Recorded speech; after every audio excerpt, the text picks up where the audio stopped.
Saudara Barreskrim Polri kembali membongkar kasus penipuan yang menggunakan deepfake dengan mencatut video Presiden Prabowo dan Menteri Keuangan Sri Mulyani. Coba kalian perhatikan video ini. Tolong jawab dengan jujur ya, saat ini kalian butuh apa? Biaya sekolah, biaya kuliah, modal usaha, mau bayar hutang. Menurut kalian, video ini asli atau palsu? Sekilas terlihat nyata, namun sebenarnya video ini merupakan hasil manipulasi AI atau deepfake yang digunakan untuk melakukan penipuan. Tak kenal, maka tak sayang. Hai semuanya, saya Zara Humaira Fiandra, Program Studi Teknologi Rekayasa Multimedia, Politeknik Negeri Cilacap.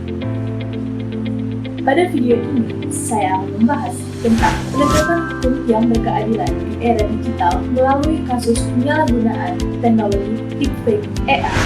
Penegakan hukum yang berkeadilan adalah upaya menerapkan hukum secara adil untuk melindungi hak masyarakat dan menciptakan rasa keadilan.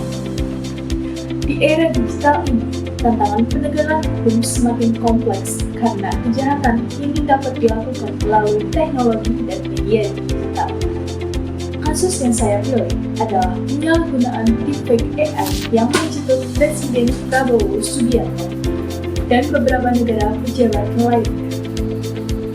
Pelaku membuat video palsu menggunakan teknologi AI sehingga terlihat seolah-olah Presiden benar-benar menawarkan bantuan kepada masyarakat. Video tersebut kemudian digunakan untuk menipu korban.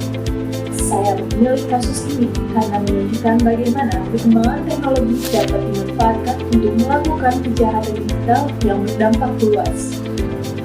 Dampak dari kasus ini cukup besar. Masyarakat dapat tertipu dan mengalami kerugian. Selain itu, kepercayaan terhadap informasi digital juga dapat menurun karena semakin sulit membedakan konten asli dan konten yang palsu.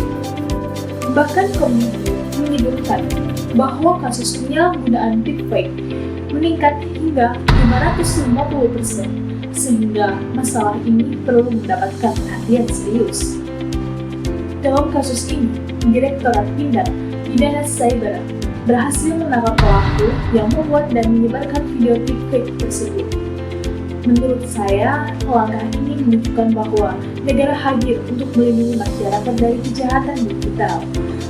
Pelaku dapat dikenakan pasal 378 KUHP tentang penipuan karena menggunakan kebohongan untuk memperoleh keuntungan dari korban. Dari sudut pandang hukum, tindakan penangkapan tersebut merupakan bentuk penegakan hukum terhadap penyalahgunaan teknologi digital. Menurut saya, penangkapan pelaku sudah mencerminkan upaya memenuhi rasa keadilan karena masyarakat mendapatkan perlindungan dari tindak penipuan. Namun, penegakan hukum tidak boleh berhenti pada penangkapan saja. Pemerintah juga perlu memperkuat pengawasan dan regulasi terkait penggunaan AI agar kasus serupa dapat dicegah sejak awal. Media digital memiliki dua peran. Di satu sisi, menjadi sarana penyebaran deepfake, namun di sisi lain, media digital membantu masyarakat memperoleh klarifikasi melalui berita dan platform cek fakta. Karena itu, media digital dapat menjadi bagian dari masalah sekaligus bagian dari solusi. Ada 3 hal langkah yang perlu dilakukan. Pertama, meningkatkan literasi digital masyarakat. Kedua, memperkuat regulasi terkait penggunaan AI. Dan yang ketiga, meningkatkan kemampuan aparat dalam menangani kejahatan cyber yang terus berkembang. Kesimpulannya, kasus ini membuktikan bahwa kejahatan digital terus berkembang mengikuti perkembangan teknologi. Karena itu, penegakan hukum juga harus terus beradaptasi agar mampu melindungi masyarakat di era digital. Dan sebelum mempercayai informasi yang kita lihat dari internet, mungkin ada satu pertanyaan sederhana yang perlu kita tanyakan. Apakah ini benar atau hanya terlihat benar?